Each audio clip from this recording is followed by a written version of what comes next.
G'day and welcome to the Hunting Connection podcast. My name is Zach Williams and I am your host. Here we'll connect you with hunters, fishers and outdoor enthusiasts from around the globe. This podcast will share hunting and fishing stories including past experiences and tackle the tough hunting stereotypes our community faces. We hope to be a positive influence to those outside the community while also having a laugh along the way. Hope you enjoy the podcast. G'day and welcome to another episode of the Hunting Connection. Today I have Luke Chamings. For anyone around the place in South Australia would recognise this name, especially in the reservoir fishing scene. Welcome, Luke. Yes, thank you. Thanks for having us, Zach. No, not a problem. I couldn't think of a better fisho to have on the podcast as a first. You're too kind. So where are you from, man? Originally, I was born in Benalla, Victoria, on the Broken River. Ah, Mexican. Yes. But we come over here when I was quite young, 2 or 3 years old when we came over here. And, we've been here ever since. Lived in Gawler for the majority of my life, then out to Malala for 17 odd years, and then up to Williamstown for a decade or so. And that's how I fell in love with the reservoirs. And we're currently down the hill now at Cockatoo Valley. So, Williamstown, Cockatoo Valley, it's a very beautiful area. And over winter when everything's nice and green, they're just... Very blessed to be where we are. And we, like I said, the reservoirs are so close. And, now that they're full of fish, it's just heaven on earth for me. Full of fish and open, that's why we're here. Yes, very much so. How old are you, man? Oh, personal question. 52 last week, actually. So, and what do you do for work nowadays? Oh, I'm a lure maker nowadays. So I was a wood machinist for a while and a carpenter and joiner with my own business for a long time, 25 odd years, maybe even 30 odd years to be honest. But nowadays I've sort of put the feet up a bit and just make lures and some badass lures. If you guys like spinners for freshwater and saltwater and divers, here's your man. I started using Chamo lure spinners, probably 8 years ago. Would be when we first met, Zach, I reckon. We went out together one time and, showed you how to get a few big reddies. Yes, you definitely did. Hit that. You're like, watch me catch a 40. There's one that lives in this hole. And first cast out, bam. They were easier to fish back then. They were a little bit more prolific and in a few different areas. But a lot of them places have either dried up or for whatever reasons, the redfin have eased up in numbers in the creeks and that a bit nowadays. But still plenty to be caught in the Warren Reservoir. I got onto a heap the other day and... I think they're still in the South Para Reservoir, but once again, they've eased up a little bit. But, inland whiting, they're a fantastic table fish. They truly are. Very underrated fish. One of my favourite eating freshwater species. I actually Kentucky fry them. I buy a Kentucky fried seasoning from Woolies and then coat them in that and just shallow oil fry them and make some sandwiches. If you can fillet them up and pop your fillets in some salted, iced... slurry, a salty ice slurry, leave them for a couple of hours and usually brings out any impurities on them, not that they have many, and also sets the meat nice and firm and white and crumb them up and they are, like I said, inland whiting. I can tell you over and over again, they're just a fantastic eating fish. They really are. Yeah, no, they definitely are. I chuck them in a Ziploc bag and put some milk and herbs and spices in with them and do them that way. There's plenty of recipes out there for them, but So tell us about your lure company, man.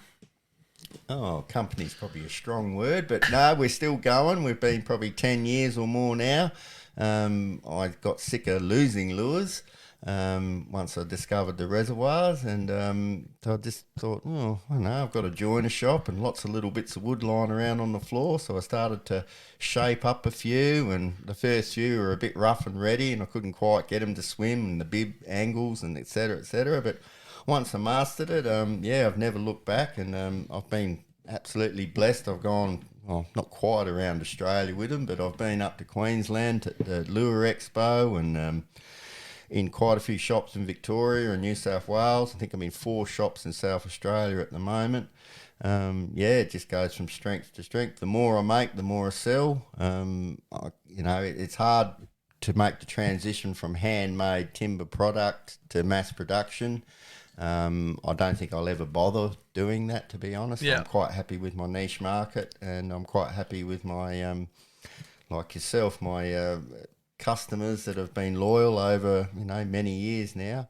And, I just popped down to Christie's Beach shop the other day, Let's Go Fishing, Yep. and Christie's Beach, and dropped a heap down there. So I was very, very fortunate to be asked down there into their shop. Great little shop. And I'm in Gawler, is it Fishing and Outdoors, Cockatoo Valley General Store. Yeah, I think Cockatoo Valley is where I first got some from, and then Gawler I grabbed some from when they're on the wooden. Yes, that's what I do. I make a wooden stand for them all. It seems to help sell them. Yeah, We're also up at Cadell General Store up in the Riverland as well. So it's great. It's a great hobby. It's a great job. It's I'm never going to be a rich man doing it, but it's a passion. It is a passion. And, so, how many types of lures do you actually make? Oh, look, I make everything from hand-tied flies right up to 300 plus millimetre long cod lures, barra lures, everything in between. There is, I couldn't tell you how many different models there are. There'd have to be 20 or more different versions. There's always something new coming out. Yeah, you got your Bardi Grub, and I do tend to sit up at night thinking about what's the next big thing going to be, or what can I do that's a little bit different. And especially with the reservoirs at the moment, with these stocked fish and that, they're getting fished quite hard, some of the reservoirs. So it's nice to think outside of the square and see if you can find something that's going to attract their attention and, hook them up. The attention to detail on them yes. I think insane. That's a very important part of it. A lot of people say, lures catch fishermen, but when the fish get right up its bum and they're right on the precipice of closing their mouth on it, and they do get an actual visual on it, you want it to look as natural as you can, or as attractive as you can. So I think the more natural looking lures do tend to work better. But whatever paint's left over in the pot at the time is generally what base colour they're going to turn out. So, yeah. So how did you get into fishing? Well, as I said, I was born in Benalla, which is on the Broken River, which is one of the best cod fisheries in Australia. They say they are the single toughest cod in Australia, and they're also the best ones they use for brood fish in the hatcheries. But we grew. I didn't grow up over there, but my father and grandfather used to take me fishing on the Broken River a fair bit. Cod, yellers as they call them over there, grunter brim, which is silver perch over here. Blackfish, river blackfish, trout. Just grew up going over there on the school holidays, 2 weeks at a time, a couple of times a year, and just basically spend every single day at the river fishing with Grandpa. He fished every single morning of his life pretty much, and knew what he was doing. He was a bait fisherman, but he was a great fisherman and just had the immense patience and deadly quiet too. He knew, what river fishing was all about. God help you if you made any noise or thumped around on the bank or anything next to him, he'd probably nearly kill you. But and then when we came over to South Australia, my father got fairly heavily involved with net fishing back when you could do that, and you had licenses for the Coorong and whatnot. So everyone in the family had a net license, and we'd go to the Coorong for a week at a time, and we'd fish off a long point, which is just out of Meningie, and we'd head over to the surf and fish for mulloway in the surf, but we'd net fish in the Coorong, which is probably frowned upon nowadays, but back in the early 80s, and there was lots of families down there with the net catching Coorong mullet and a few flounder and bits and pieces. So we done a lot of fishing in the Coorong, and then we started heading out to Port Prime and Parham and Middle Beach and all them areas, and then hitting the creeks. And yeah, so it's always been in our family and it's always been in my blood, and yeah, I think it will probably be forever, to be honest, Zach. No, that's good. My daughter's quite keen fisho too nowadays. Young Reese, she quite often shows me up, and quite often shows a few people up too that come along with us, and she doesn't mind telling them either. So That's what you want. That's what you want. I hope my boys will be showing me up in no time. It won't be hard, but I think females are very good fishers. oh, 100%. They are. They're just something about the delicate touch or whatever it is that transfers through the line to the fish. But they, more often than not, they fish quite well and they catch quite good fish. So my wife's the same. She's as arsey as. She just plonks herself down, pots the rod in, and before you know it, she's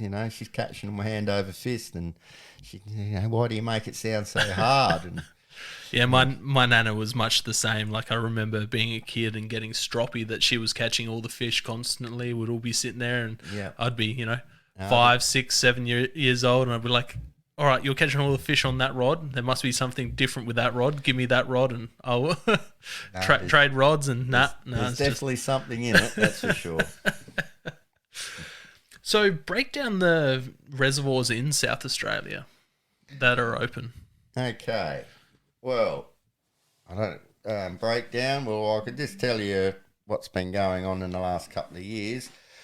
Beetaloo, Bundalia, Aruna, South Para, Warren Reservoir, and very recently Happy Valley have all been opened up to the public.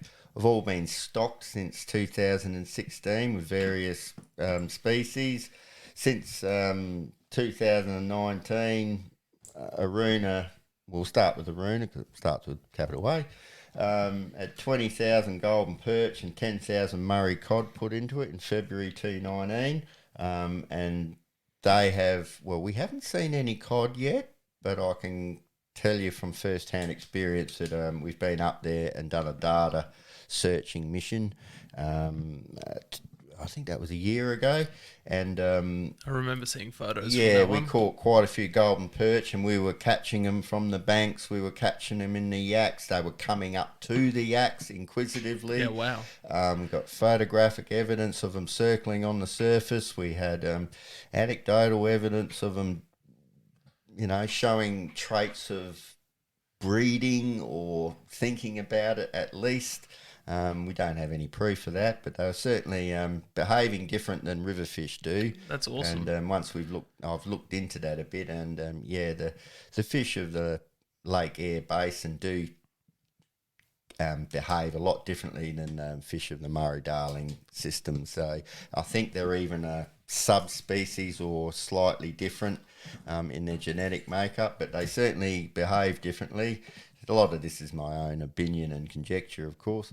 But, so we were up there. We found goldens here, there and everywhere. And we actually, as I said, we had them swimming up to the boat, inquisitively just swimming up to the kayak. And it's a beautiful looking reservoir. It's a marvellous gorge. I think it's the jewel in the crown of all the reservoirs, personally. I think it's comparable to anything in the McDonald Ranges in the Northern Territory, Alice Springs area.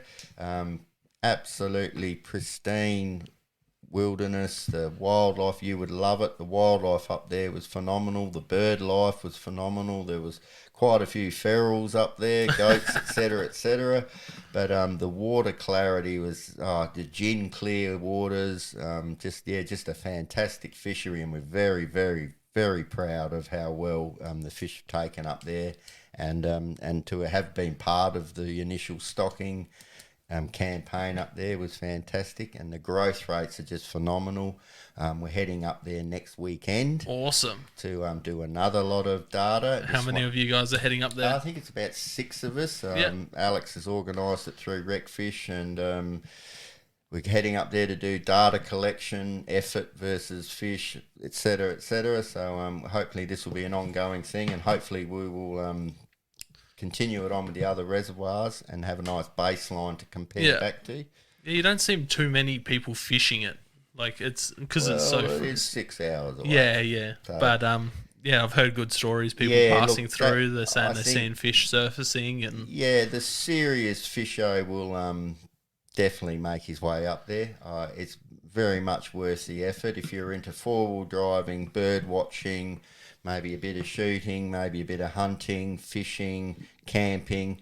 You could not find a better place in South Australia. It is a beautiful area. Sensational. The Flinders Ranges are some of my favourite part of South Australia. Yeah. It's definitely sounds like it's going to be a fishing destination. Oh, you've got to get up there. I've told so many people in the last 6 months, if you're going to do anything, get your ass up there and have a go at Aruna, because it is just one in a million place. It really is.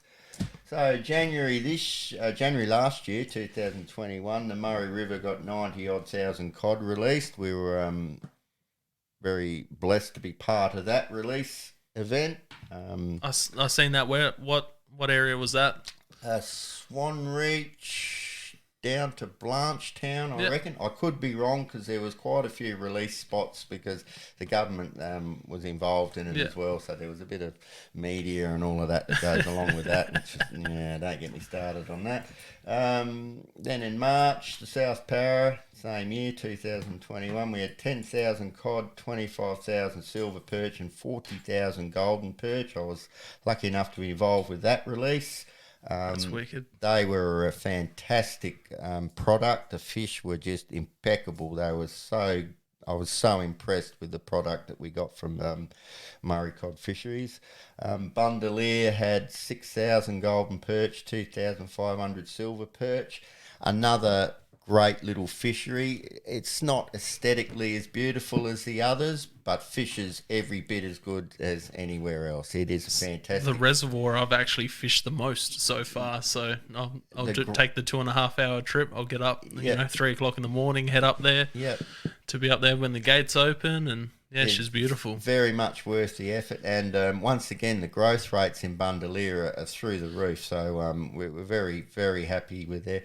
They had some on-grown silver perch, I think 1,500 odd. So we took up. They were the ones we grew at Erbray, and then we moved them over to Gillies Plains to finish them off. We took them up in a tank that I built in I can't remember, 2018, 19, something like that. Don't hold me to that, but we didn't have one mortality, and these fish were quite a large fish that we released. I'm not big on grown releases, but this one worked, and so we've got some fantastic silver perch fishing up there. They are a great fish to fish from the banks with some bait and fight like Billy-O.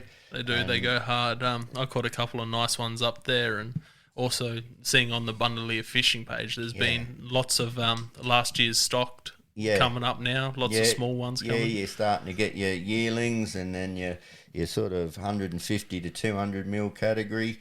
But there's also some quite big ones up there as well, and some very nice golden perch. We also done a stocking event through TAFE again, through Erbray and Gillies Plains, and they were the single best golden perch I've ever seen released. They were so golden in colour. The couple that I've caught up there, and one of my mates caught up there, just beautiful colours. Some of the best looking ones I've seen in South Australia. They had that real New South Wales look. Testament to good fingerlings and good production. Equates to good fish. It really does. Beetaloo, moving along down the road a little bit, they had once again in 2021 they had 4,000 golden perch and 2,500 silvers put in again. Beetaloo's a bit of a sticky one because the opening hours are a little odd. It's very much gentleman hours, 9 till 3 or something. Yeah, wow. No kayak access as yet, but I must say I haven't actually been up there to check it out since we've done it, but I reckon if you walk the banks up there, it'd be no different than fishing the South Para at the moment, which is producing fish from the banks continuously. I think Beetaloo would be much the same. Very similar water, crystal clear, rocky substrate, lots of shadows on the water, lots of vegetation. Just a very, very nice place. But seen some nice photos from Beetaloo. Where is Beetaloo? That's over near... that's Is it closer to Lincoln? One's closer to Spalding, and the other one's. You've put me on the spot here. It's not far from Bundalee. That way. Yeah. I'll have to look that up. Yeah. I'm just trying to think. It just came to me. It's near Port Augusta. Yeah, closer to Port Augusta than inland from Peary, Port Augusta, sort of that area there. But yeah, that's one Laura? I've been. Yeah. I reckon it's closer to Laura than Spalding. It's one I've been thinking about checking out, but that 9 a.m. open, that's rough. I like to be there first light. It is an odd arrangement up there, but whatever. Make of it what you can. Yeah, 100%. Yeah.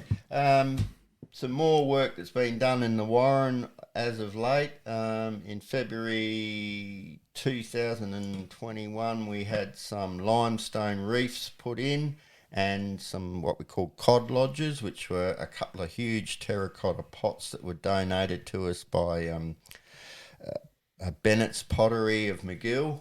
Yeah, cool. And so he was kindly enough to give us these two huge pots. So we concreted a couple of big bricks to them, and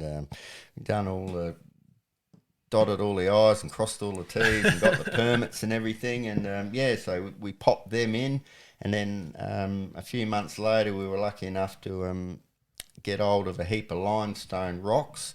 So we bought a couple of pallet loads of them, and then we had to clean them, disinfect them, and we were lucky enough to get them put in as well, which was quite a big project. We had a massive boat out there, Dr. Michael Serp's boat, the what's his business called?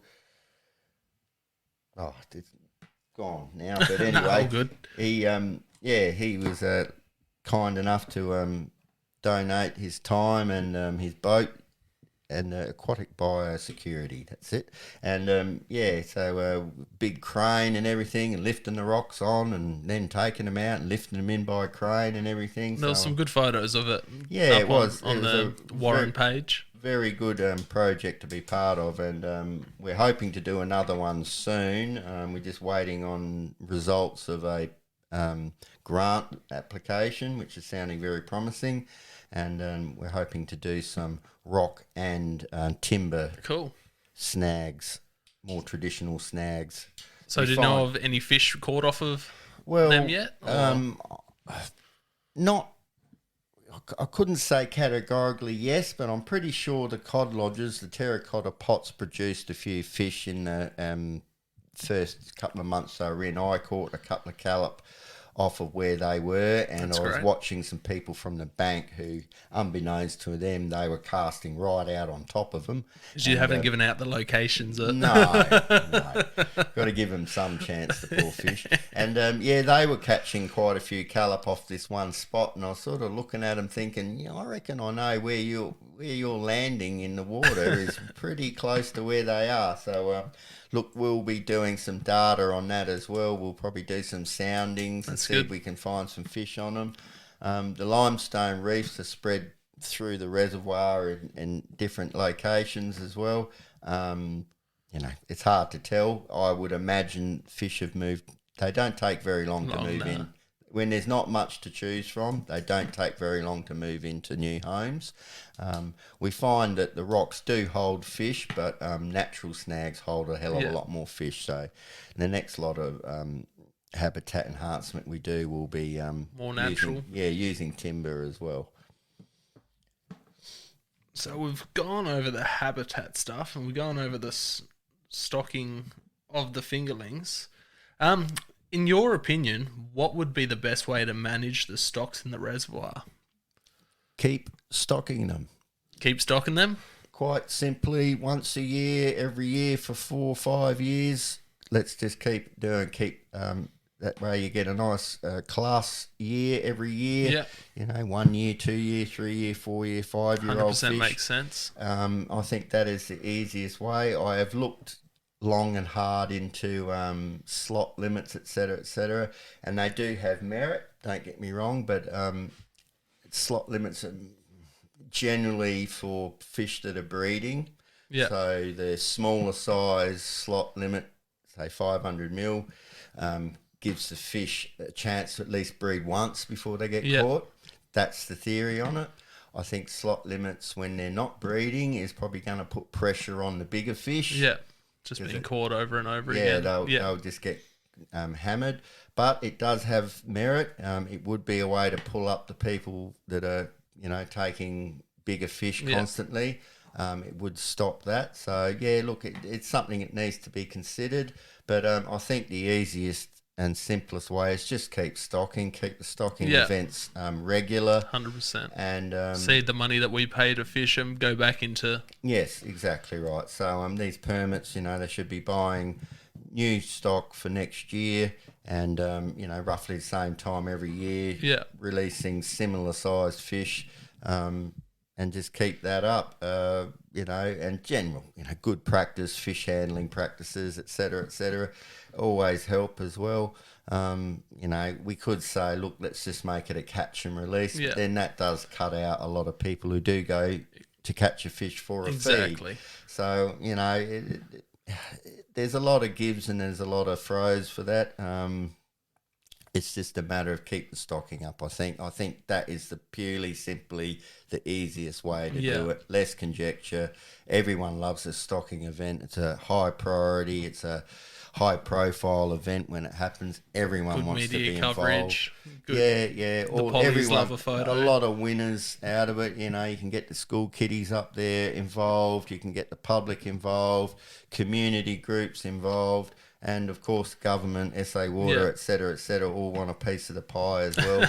Deservedly so. They do the majority of the, the funds and that. The majority of it comes from them. So, everyone would be happy if we could just continue the stocking on a regular basis. Yeah, there's been a few good facilities go up around some of the reservoirs, kayak launch points. Yeah, the kayak launch and... points are a great initiative. They're a fantastic idea, especially for someone like me who tends to fall out of his fairly regularly, much to everyone's enjoyment. But I love them. They're great.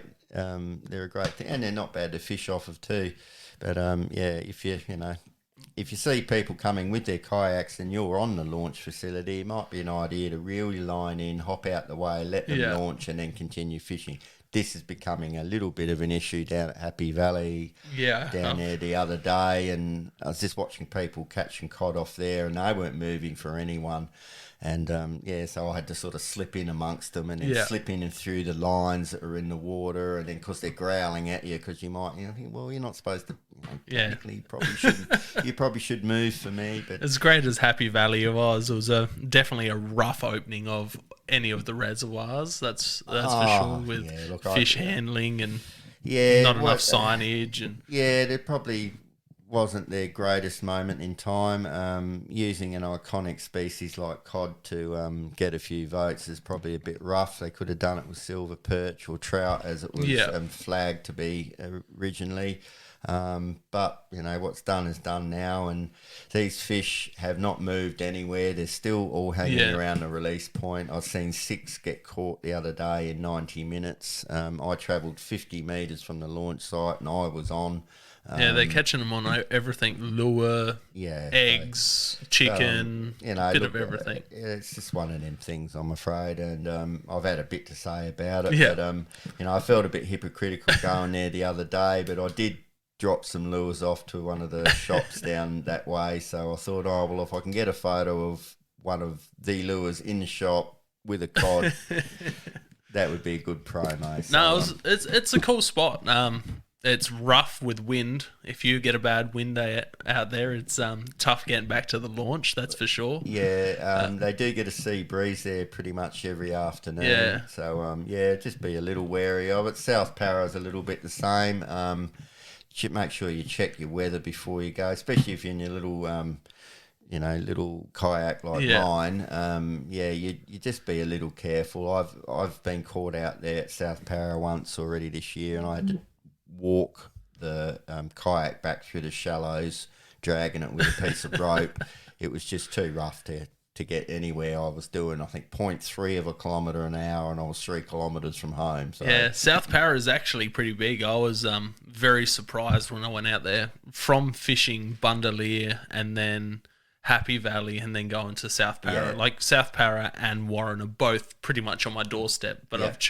I've chosen to fish the Yeah. ones furthest away from my house, with Well, as I say quite often, you leave fish to find fish more Yeah, often than not. You really do. And I break my own golden rule with that all the time. I'll see something up on the horizon, oh, that looks good, and I'll paddle all the way over there and catch nothing, and then get one on the way back 200 yards from the car park. And yeah, you leave fish to find fish continually. Yeah. And it's just a very bad habit of fishermen, but there's always grass is always greener. Exactly. But South Para was generally really like much bigger than I thought it was going to be. Yeah, it is. It's a very pristine reservoir. It's got some cool little gullies. Oh, it is. It's fantastic. That island that's down the back there, that is just beautiful to get in amongst the big boulders that there. little gully there. Yeah, it is lovely. And it fishes fantastic again at the moment, as is the Warren, incidentally. Both of them are fishing brilliantly the last month. Yeah, I've been meaning to get to the Warren. I keep saying I'm going to go fish the Warren. I'm going to go fish the Warren. I'm like, oh, Happy Valley's open. I'm going to go get a cod because everyone else is catching one. No, we got cod too. These Yeah, ones but you have to work for them. That's it. These ones are man cod, is what I'm saying. Man size. I needed some of these easy children cod to go catch. Yeah.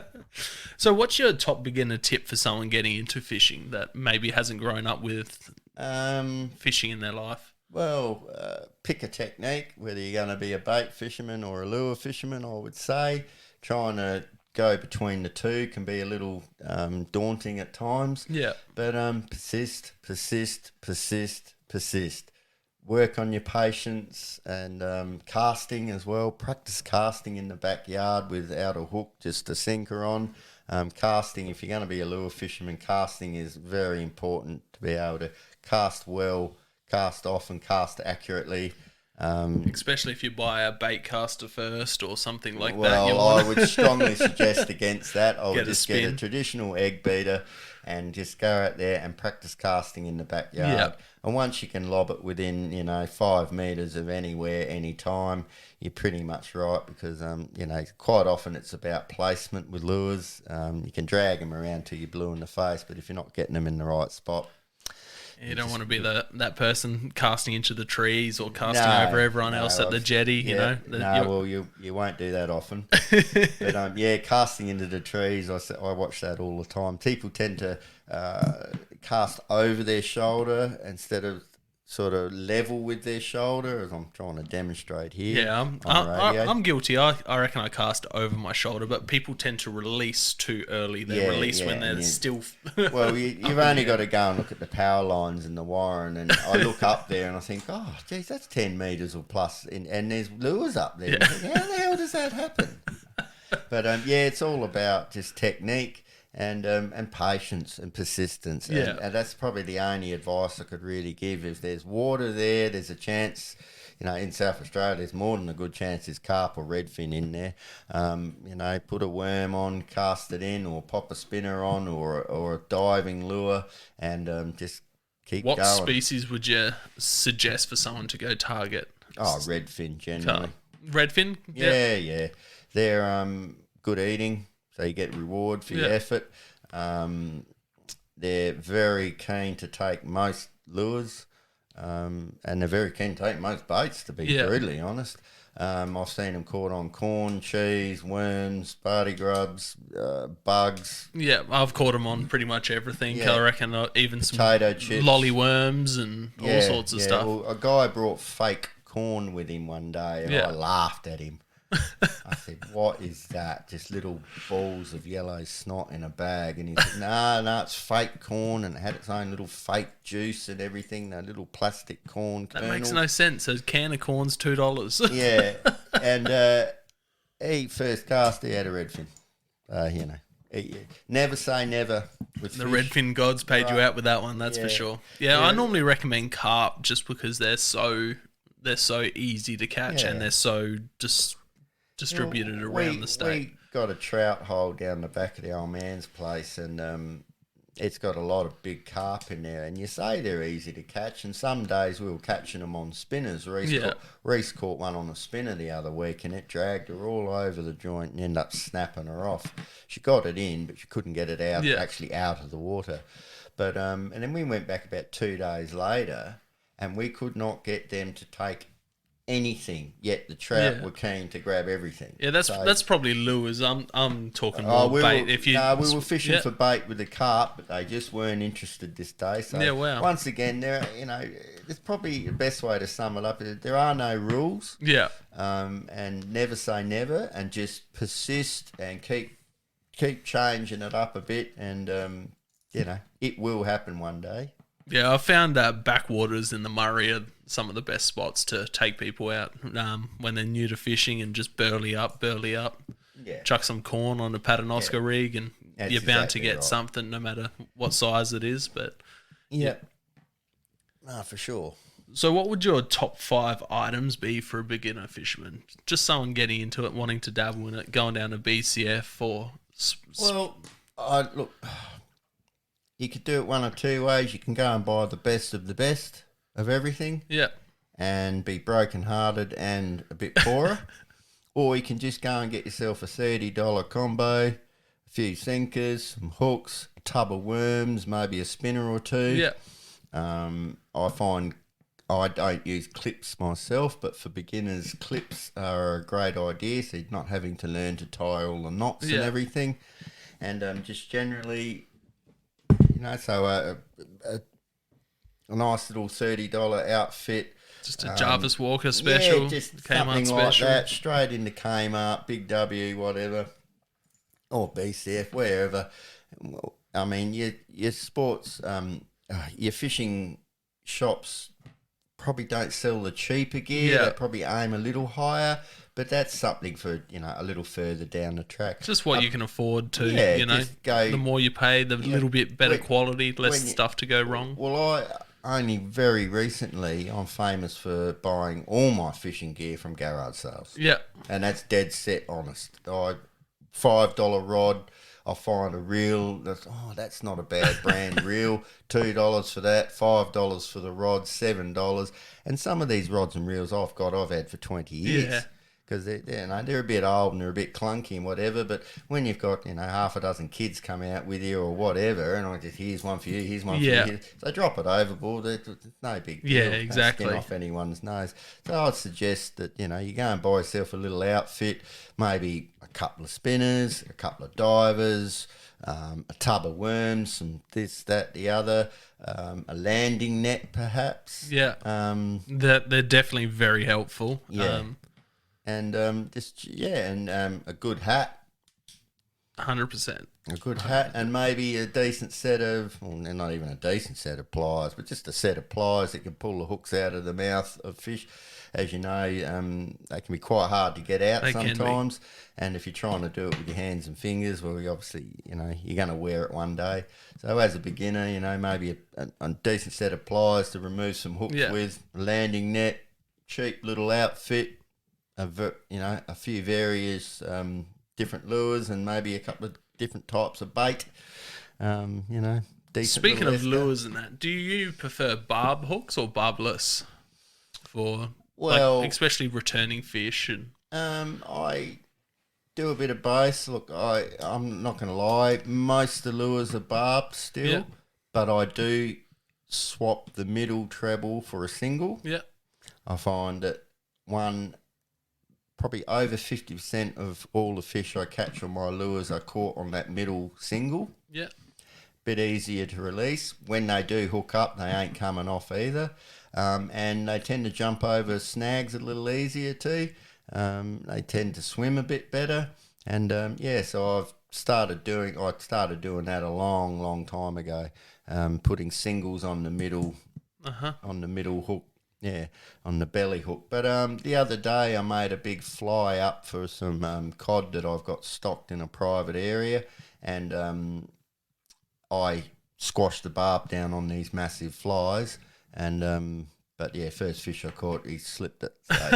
So you give a little to... You would have been swearing on that one. Look, you know what? I've got to the stage now where I love the fish more than I love the fishing. So if you hook one and he gets off, didn't mean you didn't catch him. Yeah. Just mean he got off. The lure worked. Yeah. So from my perspective, the lure worked. He did get off, but the lure worked, so that's fine. Suppose you would get a different perspective on the fish having put the time in that's exactly with the breeding right. programs and the stocking programs. You do. You tend to look at them a bit differently. So, I crap on Facebook and say, the fishing gods have left me, and I had a dry spell there. But then, you know that if you keep going, sooner or later that's going to change. And so I had probably about 2 months there where I barely caught a fish, and I was beginning to doubt yourself and da-da-da-da-da-da. Then, I don't know, I caught about 50 reddies the other week, and then got yourself a nice little cod, and before you know it, you're back in the game again. So exactly, don't get too hung up on losing fish or not catching fish, especially losing fish off of lures or them getting off. You done everything right. Yeah. You were just a little unlucky, and it will happen again. What about when fish swallow the hook a bit too far? If you're bait fishing and I notice with small callop and small silvers, they tend to engulf everything. Yeah. So deep hooking is an issue. I haven't fished with bait for 10 years. Yeah. So I don't really have that issue myself. That's the best thing about lures is they tend to catch them in the front of their mouth. Yeah. Occasionally you'll get ram feeders, as I was talking to you before, ram feeders like golden perch and trout and a few others that actually just rush. It will occasionally take it down a bit deeper than normal. Cod can too. But generally, if you deep hook a fish, cut the line. Yeah, that's cut the line, because the amount of fish we see over in Lake Mawela where the hook is hanging out their bottom, where they've passed it through their system, and amazingly it seems to come out. Yeah.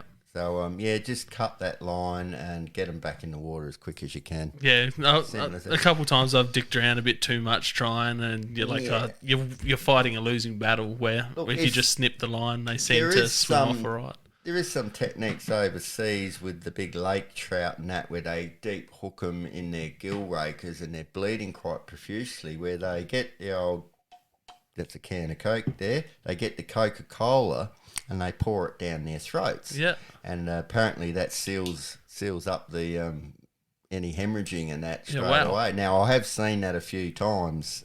It's been done in America. I haven't seen it over here, but just through my interactions with the fish nerds and podcasts over there, I have seen that done quite a few times, where the trout is bleeding profusely, and they open his mouth up, pour a heap of Coke down there, and let him go, and he stops bleeding straight away. Those lake trout are incredible, especially when they're ice fishing them. Like, I've been watching lots of ice fishing stuff lately. Bucket list stuff, that. Yeah. One of my mates through Instagram, Poldy, he's got a podcast as well. He's been doing lots of ice fishing lately, and just watching, like, they've got their little shacks and their shanties, and they drill the hole in the ice and sleep. Have you seen the Grumpy Old Men, the movie Grumpy Old Men? Yeah. That's where I fell in love with it. So I talked to Clay Groves and Dave Kellum and a few others over there, and they're ice fishing right as we speak. This time of year. Yeah, they invite me over constantly, but it's not just down the road. I know exactly what that's like. It's just a little bit of a journey, Yeah, but ice fishing would be a bucket list thing, that's definitely for sure, yeah. Sitting in the shanty with the little heater and you're having a cook up and fishing through the little hole in the Some of the shanties are basic, but some of them are flasher than some house. Yeah. No, I think some people in there watching Super Bowl the other week while they were fishing, and they had all sorts of stuff. They got ovens and barbecues and wood stove heaters on the ice. I don't know. I'm not sure how that would go too well, but I think it's got to get to over 100 mil the ice before they'll go out onto it. But even then, I remember Clay or one of the others had one of them went in, And no. yeah, it gets pretty serious pretty quick. Yeah. Yeah, I were talking on one of the podcasts I listened to, Meat Eater. I think it was Meat Eater, about driving through the ice and how much it costs to recover a vehicle. Yeah. And it's like $40,000 plus to recover a vehicle Yeah, from the bottom of the lake. it's a big thing when it goes wrong. So yeah, make sure the ice is nice and thick. Yeah. What have you forgotten on a fishing trip? My rod. And that hasn't been once or twice either. It's happened a couple of times where I've just... so you got the impromptu, the winds, when you get that dead still just before sundown and it's dead still and you can feel it in the air and your sinuses all get blocked up and you've got to get there now, and I jump in the van and I rush down there and I jump out and, the rod's leaning up against the rubbish bin. Luckily it's only 10 minutes, so I had to drive back, grab the rod, go back again. But I'd done that with a group of people not so long ago. I'd made a big song and dance about taking them fishing and da-da-da-da-da-da-da. And they brought photographer and everything, and we got there and, no rod. No. Quite embarrassed, but I'm used to embarrassing myself. I set myself up for failure pretty regularly. Speaking of embarrassment, what's your funniest fishing story?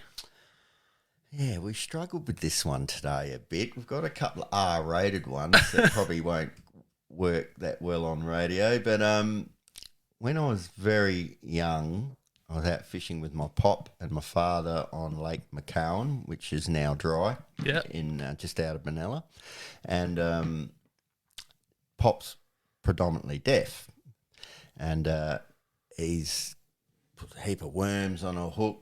And I was sitting up the front of the boat and he sort of leant back to cast and the hook has gone straight up my nose with all the worms and everything. Oh, no. And, of course, I've grabbed the line and he's pulling on it like crazy and he's yelling at me, "Oh, go on, mate, I'm snagged. I'm snagged on something back there. Can you unhook me?" And because he can't hear me and I'm screaming my head off "Oh, my God, Pop, it's up my nose," sort of thing. And all he kept saying was, "I'm snagged on something back there, mate. Can you unsnag me?" And it was my nose. That wasn't much fun. And Dad had a hell of a laugh at that. Of course, me falling out of my yacht reasonably regularly has been a lot of mirth for a lot of people. I get reminded of it. I get a good laugh on Facebook on the Warren group. Yeah, they don't mind giving it to me on that group. But like I said, I got thick skin and, bring it on.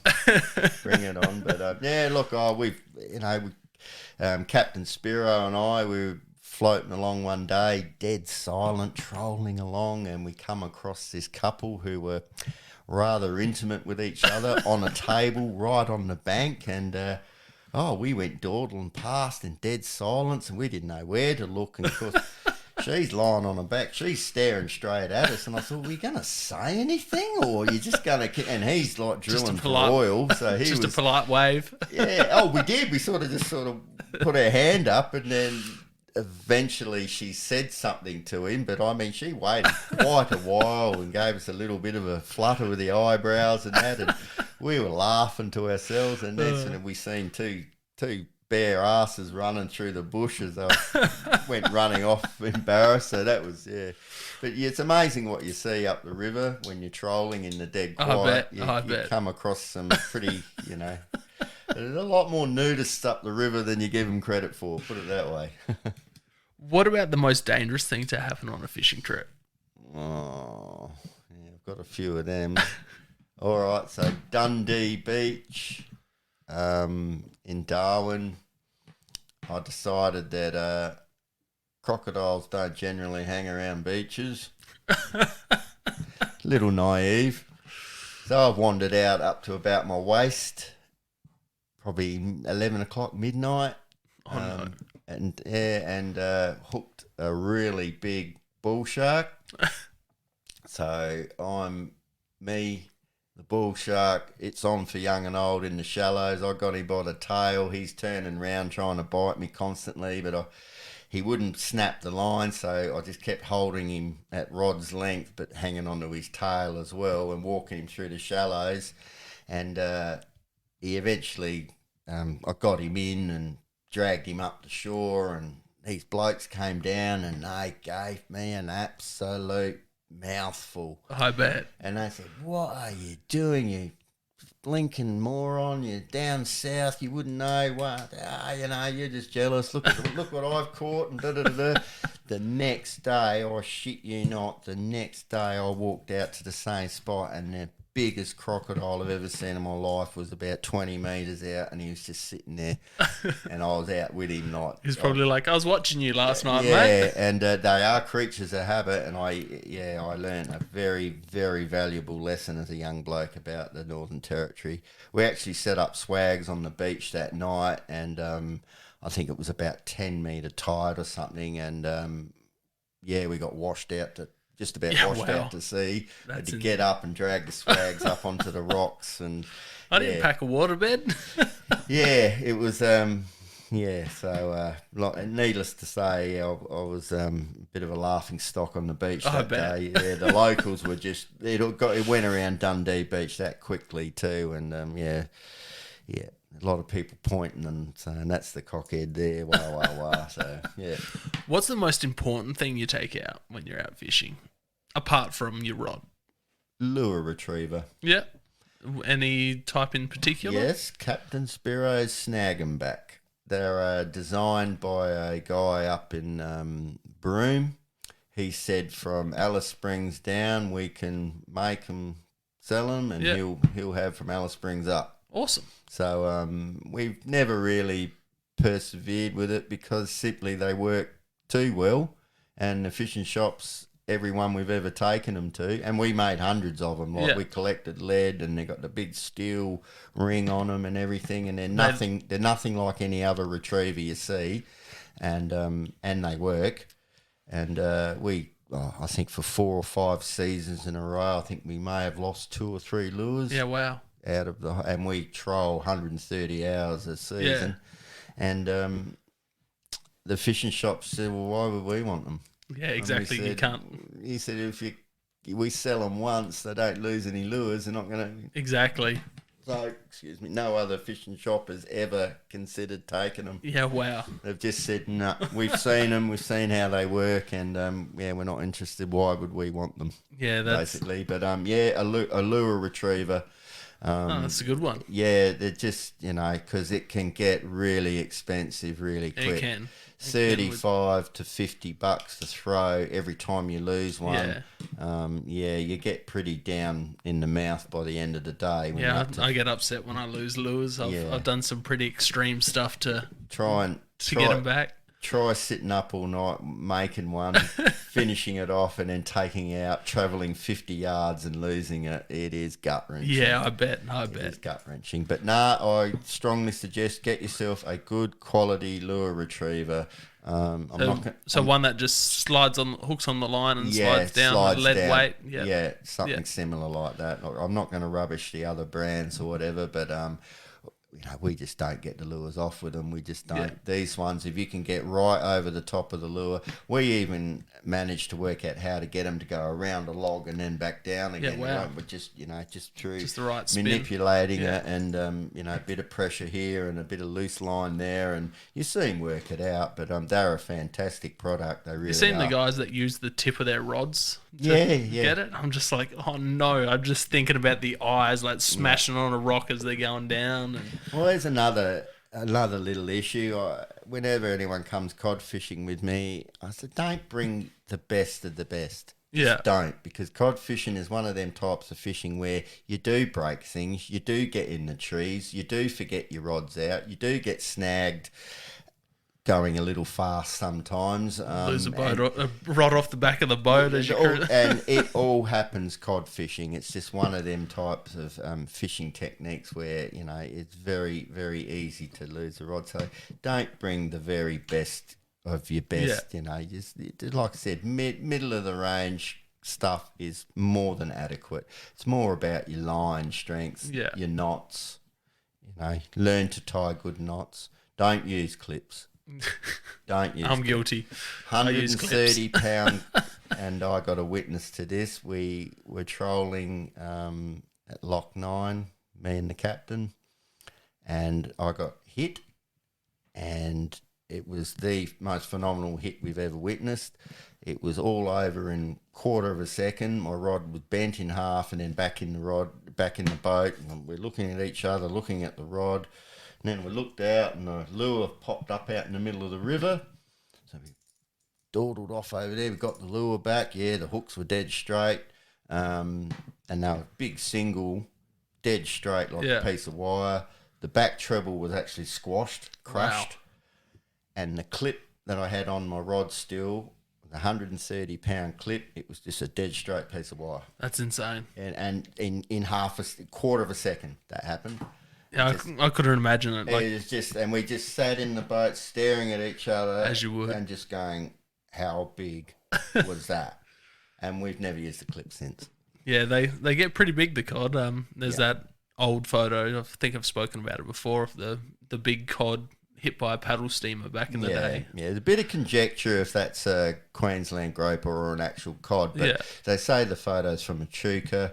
I've just finished reading a book called The Codfather by Stuart Rowland, and that photo's in there. And even him, he said that it's very hard to determine if what that fish actually is. Is it the Queensland groper? Is it a Murray cod? Yeah, I first seen it in Sporting Shooters in probably early 2000s. Pretty famous photo. Yeah. But, there's reports of Dubsy got 1.5 metres not so many years ago.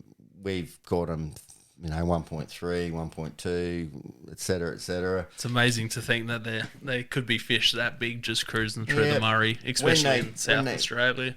Well, that's predominantly where the big ones are. Yeah. And which brings us on to another topic. This insane decision to change the cod season is very controversial. Well, it just makes no sense at all.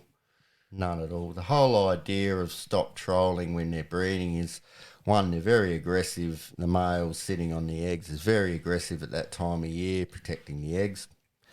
And if you hook him up trolling, say you're trolling at 3 kilometres an hour, you hook him, takes a few minutes to get him to the boat. Well, that's another half a kilometre away from the nest. Then by the time you dick around with him, take a photo, get your tats out, go to the shore, another couple of k's away. Then you release him. By the time he gets back to his eggs, they could be predated. Do you think that the hardcore, because not many people are out there trolling for cod, not just your everyday fishermen. It's mainly just your hardcore. I think trolling's very popular in the Murray nowadays. People say casting is. They keep telling me casting's the way, you do that, I get more but I do the Cod Classic every year up till COVID with Captain Ian Spirit, and we've done it for the best part of 10 years, and they have the breakdown of the Cod Classic every year, and we're talking 4,000 fishermen. Trolling is the number one way. Yeah, but what I mean is more during the off season when they're on their eggs, when it was a closed season. Do you think the hardcore cod fishing guys will go and take advantage? No. So do you think it's going to be too much of an issue? Yeah, I think it will be an issue. Now that they know they can do it and get away with it, they'll be more than happy to go out there. I don't think the cod lovers will be a little more forgiving, but just people, general just want to catch a cod. Yeah, they're exactly. going to think, well, that's the easiest time. The insane thing about it is that you're still allowed to cast. Yeah. And if you think about it, you pull up at a nest and you cast. Well, that's going to be more effective. More than likely, More than randomly just ambling past with your troll. So there's a little bit goes both ways there, but just keep in mind that they are an iconic, endangered, legendary, beautiful, magnificent sports fish in the top 10 sports fish of the world. Yeah, the amount of Americans I chat to, and the only thing they know about Australian fishing is the Murray cod. I mean, I think it's probably even more famous than barramundi. I know barramundi fight a lot better, but there's no strike like a cod strike, like a And they're metre not plus. as. I don't think barramundi are as pretty as a cod either. No, they're a very very pretty fish. And you've got your cultural issues as well. Yeah. I mean, the indigenous population have looked at these things as, all but a god. They should be treated accordingly. And this thing, we get back to the Happy Valley release and 100%. everything. It's just, it's not the fish you do that with. It just isn't. Yeah. It didn't sit right. It didn't look right. It didn't, but I can't talk. I went down there. I caught a couple cod to get them off my list. So, what are your top 5 dream fish? If you had unlimited money and you could go anywhere in the world. Golden Dorado. Beautiful fish, South American fish. Yeah. Rod Harrison's Black New Guinea bass. Cool. I haven't seen them. I'll have to check that out. The world's hardest fighting fish. Wicked. Any of the sailfish or billfish. You could probably put 1 or 2 of them on the list. Probably a big, like a big 30 or 40 pounder lake of trout or something like that. Yeah. I mean, I hate to keep looking overseas. I sort of look back over here, but I've caught most things over here. Yeah. So, but yeah, them golden dorados, They're a cool looking fish. They go hard, like a big sort of cross between a mulloway and what's the other American fish they got over there? They call them. They got the big spot on them, bloody. Oh, you've stumped me on that one now too. They're right down through Florida, Texas. Yeah.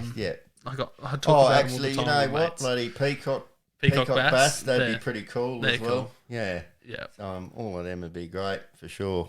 I'm really fascinated with alligator gar. They're just a wicked looking fish and just ancient. They just fish with them and them big pencil floats, don't they? Yeah. Yeah. I'm more into bow fishing them, but yeah. So the big question for the podcast: are you for or against a Victorian model of fishing license for South Australia? I think that's a no-brainer, Zach. Honestly, if you want to spend money, you got to make money. If they want things to improve, it costs money. Governments in South Australia don't recognise fishing anywhere near as much as the eastern states do. They Definitely need to. But, if you want things to happen, if you want stocking to happen constantly, if you want the ramps to be good, and I know people, I pay ramp fees, I do this, I do that. Well, nothing comes for free. Exactly. There's no such thing as a free dinner. I understand where they're coming. I've been fishing for free forever. Well, things change. Exactly. The fact that you target whiting and snapper your whole life, and then you expect all of a sudden us to fix the problem. Exactly. And we've got no money to do it with. We've got very little support. We need a licence, and we need it to be obviously managed by a non-government organisation, an NGO. And I know I'm wearing my Recfish hat here, but Recfish would be the obvious choice to manage 100%. the funds. We are a community-based organisation and totally transparent. You've only got to get onto their website to look at the AGM, look at the figures. It's all there for the public to peruse, for public consumption. A licence managed by someone similar would be an obvious choice. But, if South Australia doesn't want one, they don't want one. Yeah, I don't necessarily believe that's the case. It's been 51-49%, 51% for, 49% against for as long as I've been involved in this game, and that doesn't change. It seems more and more people are wanting a fishing license, especially after seeing the way Victoria manage their stocking, they manage their boat ramps, they manage their access. What happened over there? And look, if you can get Victorians to accept anything authoritarian, and we've seen that with COVID, exactly how they jacked up about that. Well, they were exactly the same with the fishing license. They were absolutely, the old convict stock sort of mentality, authority. They're scared of it. They're intimidated by it, whatever you want to say. But if you can get them to agree to a license. You can get anyone to agree to a license. And now that they've seen the benefits, so what happened was there was an electorate that held quite a few people, and I think it was the Labor government at the time worked out that if they could win that electorate over, they were going to get into power. Yeah. So this is where they decided to pour a heap of money into this electorate, and it was a fishing electorate. And it's got them into power, and now they are just counting the dollars. Exactly. And you look at the $1 million fish and the whole thing in the Northern Territory and all of that as well. It all comes about from fees, funds, and people putting money back into the fishing industry, whether it be via a licence or whether it be other mechanisms. Either way, we got to put something back to take it out. You cannot just keep saying, I'm not paying for this, I'm not paying for that, and then going out and go, oh, the ramp's buggered this week, or, there's not many fish about, or, geez, the resis are a bit, how you going? Like, it takes money. My biggest laugh is when someone brings the issue up on any of the fishing Facebook groups in South Australia. Should we have fishing licenses? And you always get a dozen people going, oh, I only fish for carp once a year. Why should I pay for a license? And it's like, if you have it a Victorian model, you could pay for a day license, a 3-day license. Exactly right. It's... there is no argument. And they're like, I only catch carp. Well, if you pay for a license, there's more stocking to go into the waterways. And like you said, you can just get a 3-day, 7-day, 10-day. Exactly. We go over there and get the 7-day one quite often. Yeah. And I think it's $13 or something ridiculous. It's such a paltry amount. Exactly. But, what I'd love to see if we had a fishing license is like places like Mawson Lake stocked, in the city stocked, in the Torrens there. Like how good would that be to open up for fish? I think we need to educate. Now I'm probably going to alienate 90% of South Australia here, but we need to educate suburban fishers. 100%. Because the suburban fishers, when they're not quite as clued up on natives and that, and they sort of look at it as a mullet, Exactly. And it's not the case. They're a little bit more finicky. They're a little bit more sought after. They've got a bit more prestige about it. So so a little bit of an education campaign paid for by licenses. With money, you can put signs up. You can as well as stock these city areas. How good would it be to just go down to the Torrens and catch silver perch like they do in Lake Victoria? Albert in Victoria, and they're catching them big callop out of there pretty continuously. And they also, school holidays. They and this is where on-grown fish do have a part to play. School holidays over there, they quite happily go and put a catchable size trout in. Yeah. I see tiny photos little every lakes in these little towns and that, and it just gives the kids something to do during the school holidays, and that is a great initiative and something that we should look at constantly. It's a great family day out. I'm friends with lots of Victorians, and every year when they do that, I'm seeing the big photos. You got the golden trout in there. You got all sorts of stuff, rainbows. Let's get a license in South Australia. 100%. And I think they should just bring it in and cop it sweet. Yeah. No more public consultation about it. We've consulted until we're blue in the face about it. Just bring it in. I 100% agree with you. So we've heard you're a pretty passionate person when it comes to fishing. What is fishing to you?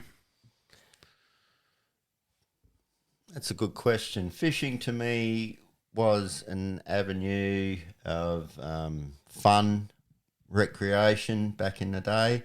When I started making lures, it became a lot more involved. I would get not only the thrill of catching the fish, but the thrill that I caught it on a lure I made, and then I got to sell that lure and got $1 back for it. So it became a lot more involved, a lot more closer to the heart. But as I've got older and with a few issues later in life, I found it as the best way to disconnect from whatever is going on in your life. If there is nothing more liberating from the demons than having a cast, catching a fish, getting him in, the whole that you just disappear from everything 100%. and you are just so into that moment at that time, and then you take it back home with you and you're all smiles and you brag, and then you get to put it on Facebook and you get to have a bit of a toss about yourself and how good you are, and and it's just it is a character building exercise as well. It says a lot about yourself. Fishing is it's more than a sport, as they say in footy. It's a lifestyle. 100%. If you really, really want to get into fishing, start making lures and catching fish with your own lures, because it just puts a completely another perspective on it. Yeah, I've got a few friends that have been starting to make their own lures, especially guys on Instagram, and another guy that's just started his own fishing podcast, Two Dads Fishing, James Flack. He's got his skirts and stuff he makes. Pretty cool looking. Should stuff. I be worried? Or Nah. He's chasing the tuna. He's on making him. stuff for the barrels. Good on him. That's something I haven't caught yet, to be honest. A tuna. Yeah, I have been a little unlucky in that respect. We need to find someone to get you out there. It's pretty cool. My wife, when we first got together, she got a fishing charter for her and I. Like 2 spots on a fishing charter, and we went out and both caught a tuna each. She caught the biggest 2 fish on the boat. She caught the biggest snapper and the biggest tuna, and all the other guys were pretty livid. They weren't happy with her, but I was stoked. Like I said, ladies, there's something about the way they fish, the way they hold the line or whatever it is. Exactly. With their delicate hands or whatever it is, but they seem to land a lot of fish. I've seen my wife walk out on the beach one day. We had 1 live mullet, and I reckon we had 1 live Tommy in our little aerator bucket.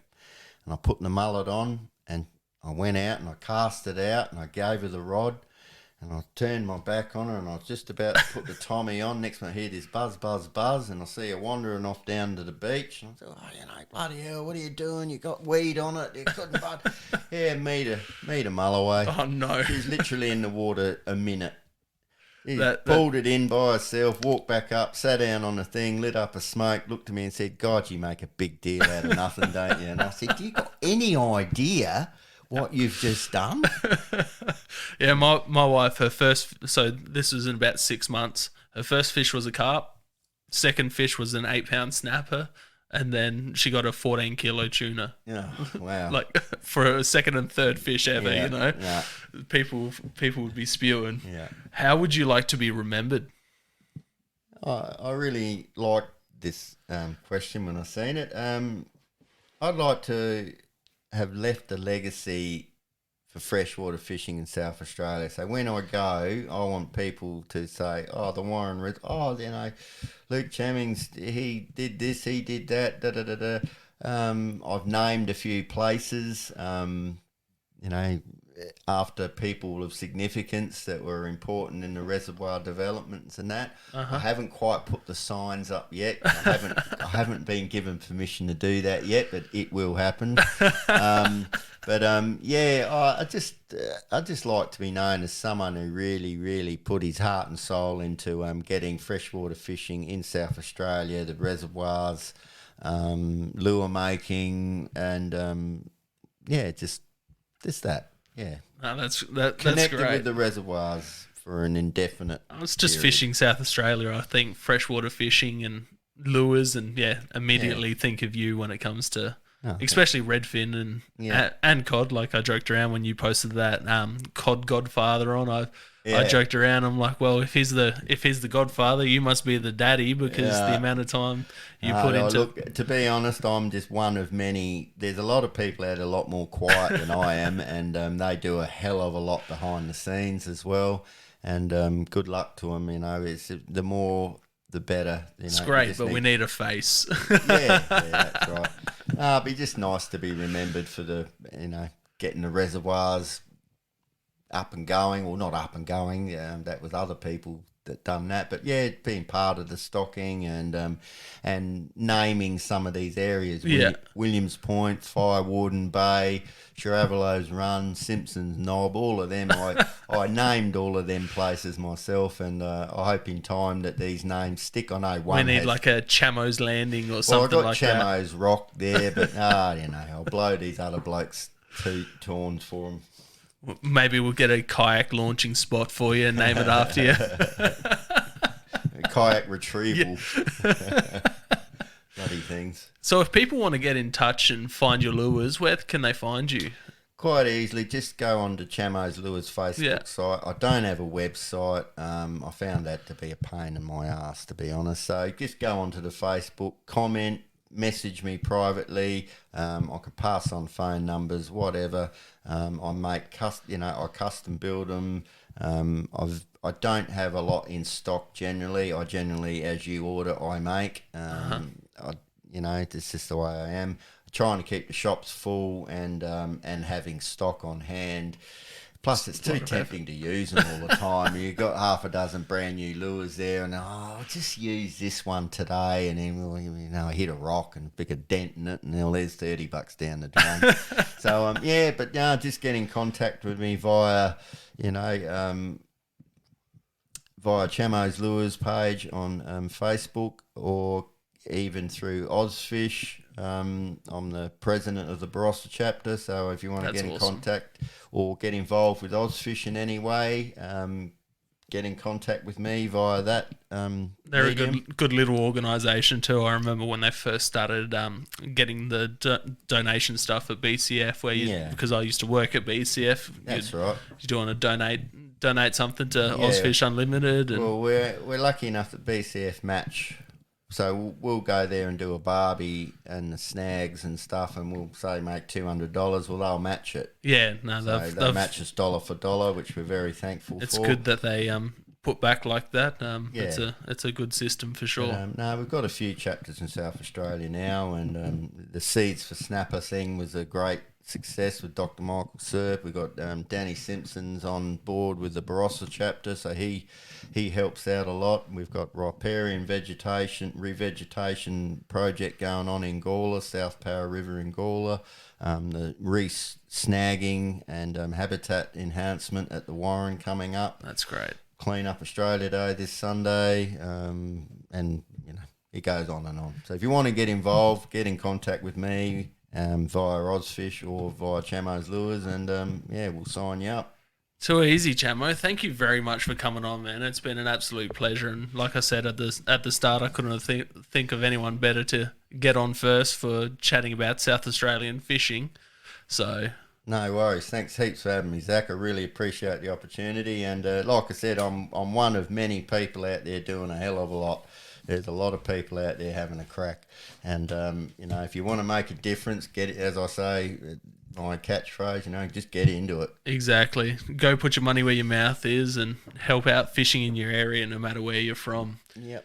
Easy, Luke. Thank you very much. Thank you for listening to the podcast. Please find us out on our social medias: Instagram at Hunting Connection Podcast, Facebook at Hunting Connection Podcast, and Twitter at Hunting Connect. Please subscribe on whatever podcast app you are listening on. Rate 5 stars, as this will help the podcast grow, and review. Thank you.